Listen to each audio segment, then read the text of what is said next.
இப்போ புதுமைப்படுத்துறதுக்காக மாநகராட்சி சார்பா வந்து நிதி ஒதுக்கீடு பூஜை போட்டு இப்போ வந்து பணிகள் வந்து நடைபெற்று வருகிறது. சரிங்களா? கம்ப்ளீட் க்ளோஸ்ட் ஸ்ட்ரக்சரா வர போறது. சென்னை மாநகராட்சி நீங்க எப்பதான் சொன்னீங்க ஸ்மெல் வருது இந்த இடத்துல இல்ல அப்படின்றது. இந்த பவுடர் தான் போடுறாங்க. ப்ளீச்சிங் பவுடர் போட்டுருந்தா கொஞ்சமாச்சு இந்த ஸ்மெல் வந்து அரெஸ்ட் ஆயிருக்கும். கிருமி நாசினி தான். இது என்ன பவுடர்? கொஞ்சமாச்சு நீங்க சொல்லுங்க என்ன பவுடர் தெரியல. என்னன்னே தெரியாது. உங்க கவனத்துக்கு கொண்டு வந்திருக்கேன். ஃபுல்லா பவுடர் போட்டு போவாங்களா என்ன? அதுதான் மேடம் இது நான் உங்க கவனத்துக்கு கொண்டு வந்திருக்கேன். மேடம் இது சரியான பதிலே இல்ல மேடம். இது நான் இது வேணா இத கொண்டு போங்க. இது வேணா ஆய்வு பண்ணுங்க.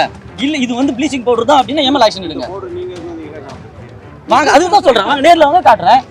நான் இந்த மாதிரி மேடம் இது பான்ஸ் பவுடர்னு சொல்லிட்டு போறீங்க. இது சரியான பதில் இல்ல.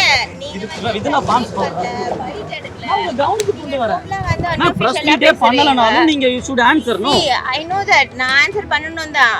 கோஆபரேஷன் உங்க கவனத்துக்கு நான் கொண்டு வரேன். குறைஞ்சபட்சம் நீங்க நேர்ல கூட விசிட் பண்ண மாட்டீங்களே மேடம். ஃபைல் எடுத்து யார் மோந்து பார்த்தது? குறைஞ்சபட்சம் நேர்ல வர மாட்டீங்களா? யார் மோந்து பார்த்தது? ஃபர்ஸ்ட் பேசுற விதம் ஒழுங்கா பேசுங்க. எந்த சேனல் நீங்க? நியூஸ் தமிழ் 24/7. என்னோட பேர் சரி. மேடம் நீங்க நேர்ல கூட வந்து ஆய்வு பண்ண மாட்டீங்க.